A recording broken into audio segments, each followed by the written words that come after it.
Tom Swarbrick on LBC. 10 to 6, Friday evening, Tom Swarbrick here on LBC means, as you know, one thing.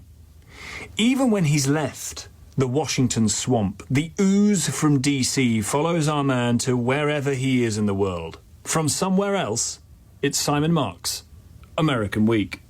Tom, good evening from Beijing, where I have spent the past week and where the Chinese cannot believe their luck. First, they've watched President Donald Trump urge them to let him postpone a highly anticipated visit to China that was due to begin, according to the White House, in just 11 days. Although the Chinese, perhaps sensing uncertainty from the outset, never announced the dates publicly here. Now, of course, the visit can't happen because of the president's massive own goal in Iran. Because of the war, I want to be here.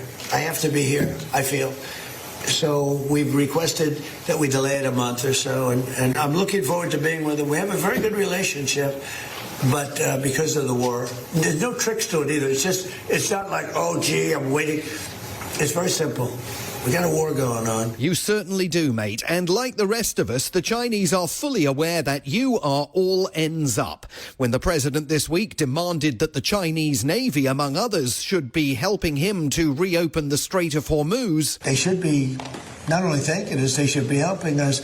What does surprise me is that they're not eager. Beijing's response was the same as NATO's. This is your war, pal. You and your friend Benjamin Netanyahu decided to start it, even though we all warned you of the quagmire you would be creating. Now it's up to you to figure out how to end it. All over the world, people this week have tried to make sense of the president's plan. But of course, there isn't one. The emperor remains as naked as a jaybird. Take a listen to this as the Taoiseach celebrated St. Patrick's Day in Washington with President Trump, and like the rest of us, must have been wondering what on earth his host was banging on about. Let's do this. We got to do it right. Should have been done by many presidents. Should have been done long before 47 years. It's 40 years of living in terror. You know, they're called the bully of the Middle East, but they're really the bully of the world because he used oil to bribe, right? They used oil to bribe and to, gain power. I don't know what they gained. What did they gain? What the hell? How are they doing? Not so good. They're all gone now. Every one of them, they're all gone. I mean, what do you do with that? Or with the new White House strategy, if you'll pardon the misnomer, which appears to consist of a cunning plan to relax American sanctions on Iranian oil in a desperate effort to lower the price of energy on world markets and, of course, at the pumps across the United States. Except that would only benefit the very Iranian regime that the president and his Israeli ally are allegedly trying to unseat. Meanwhile, there's the question of Israel's Wednesday night attack on Iran's massive offshore South Pars gas field, which caused the global price of gas to soar. Trump says Israeli Prime Minister Benjamin Netanyahu acted completely off his own bat and did not secure American backing for going after Iranian energy infrastructure, which of course the US quietly covets. Remember, Trump wants American companies to take the oil and gas fields over whenever this conflict finally ends. But the whole episode raised fresh questions about who exactly is in charge of prosecuting this war, Trump or Netanyahu. Thank you, Mr. President. Have you talked to Prime Minister Netanyahu about attacking the oil and gas fields? Yeah, I did. I told him don't do that, and he won't do that. We didn't discuss. We do. We're independent, but get along great. It's coordinated, but on occasion he'll do something, and if I don't like it, and so we're not doing that anymore. So it's coordinated, except when it's not coordinated, which is very similar to his claim earlier this month that he forced Israel's hand in terms of igniting the conflict, when in reality it seems increasingly clear that Secretary of State Marco Rubio was telling the truth when he said that Israel had forced America's hand when this military nightmare began. Obviously, there's not been a jot of discussion this week about letting the Iranian people rise up and take control of their own affairs. All of that has completely evaporated. So too have dreams of American interest rates falling, another of the president's priorities, eviscerated by his own negligence. Along with the White House claim in the halcyon days of January that for the rest of the year he would be laser focused on the US economy in order to boost the prospects for his fellow Republicans in November's midterm elections.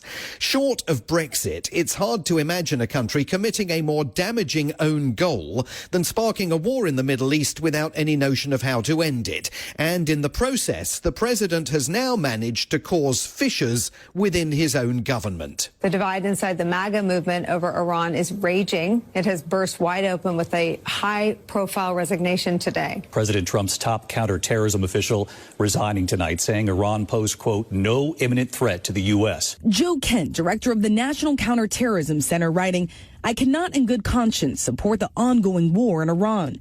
It is clear that we started this war due to pressure from Israel and its powerful American lobby. MS Now and ABC with Tuesday's bombshell that Trump's counterterrorism director, a dyed-in-the-wool Make America Great Again conspiracy theorist, had decided he could not take any more. Joe Kent appears to have been sufficiently credulous to believe Trump when he said on the campaign trail that he wouldn't drag American troops into new wars in the Middle East. And the president, of course, having surrounded himself only with people like Mr. Kent, is at the mercy of their willingness to tolerate presidential betrayal. Trump's reaction to Mr. Kent's decision to walk the plank? Well, I read his statement. I always thought he was a nice guy, but I always thought he was weak on security, very weak on security. Now, let's just pause him there for a moment to ponder why, if he always thought that Mr. Kent was very weak on security, he would have selected him in the first place to be the administration's director of counterterrorism. We never got to the bottom of that. Now, back to the president. When I read his statement, I realized that it's a good thing that he's out, because he said that Iran was not a threat. Iran was a threat. Every country realized what a threat Iran was. The question is whether or not they wanted to do something about it. The thing about that is, even his own government did not think Iran was an imminent threat to American national security. That was revealed this week by Mr. Kent's now former boss, Tulsi Gabbard, the president's director of national intelligence. In a delicious quirk of timing, she was testifying on Capitol Hill hours after Mr. Kent's resignation went public. Under the law, you are responsible for providing national intelligence to the president, correct? Yes. And to the heads of executive branch departments and agencies, yes? Yes. Like a cat toying with a mouse, Senator John Ossoff, a Democrat from Georgia, forced Ms. Gabbard to reveal under oath that the president himself had completely disregarded the findings of America's entire intelligence community. And while you listen to this, remember that more than a dozen US troops have already died in a war on Iran that is only just getting started. So the assessment of the intelligence community is that Iran's nuclear enrichment program was obliterated by last summer's airstrikes. Yes. The White House stated on March 1st of this year that this war was a military campaign to eliminate the imminent nuclear threat posed by the Iranian regime, end quote. Was it the assessment of the intelligence community that there was an imminent nuclear threat posed by the Iranian regime? The intelligence community assessed that Iran maintained the intention to rebuild and to continue to grow their nuclear enrichment capability. Was it the assessment of the intelligence community that there was a, quote, imminent nuclear threat posed by the Iranian regime, yes or no? It is not the intelligence community's responsibility to determine what is and is not an imminent threat. Okay. That is up to the president here's the problem. Based on a volume of information that he receives. It is precisely your responsibility. In less than a minute, the pretext for the war demolished. Now, you might think that given the pile of manure in which the president currently finds himself, the last thing he would be thinking about is trying to take over even more of the world. In which case, you're wrong. All my life I've been hearing about the United States and Cuba. And when will the United States do it? The president speaking about Cuba on Tuesday. I do believe I'll be having the honor of taking Cuba. That'd be good. That's a big honor. Taking Cuba. Taking Cuba in some form, yeah.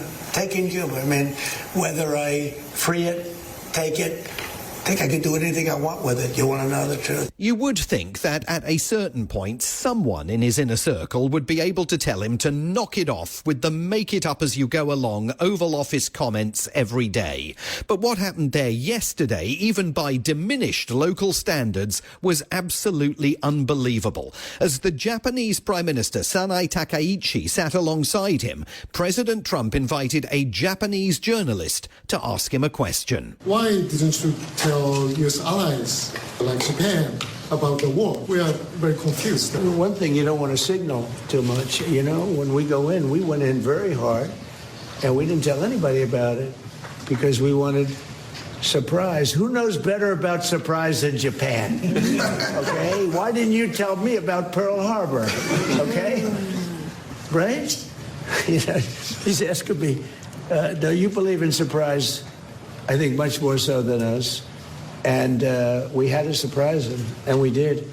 If I go and tell everybody about it, there's no longer a surprise, right? Gasps, grimaces on the face of the Japanese leader, stony silence at the end. A diplomatic gaffe of historic proportions. Like Basil Fawlty, he just couldn't stop himself from mentioning the war. It would be funny if he was starring in a sitcom, or if the fate of the world was not in his hands, Tom, and he hadn't plunged the entire Middle East into chaos on an Israeli-inspired whim. From Washington, D.C., via Beijing, Simon Marks, American Week.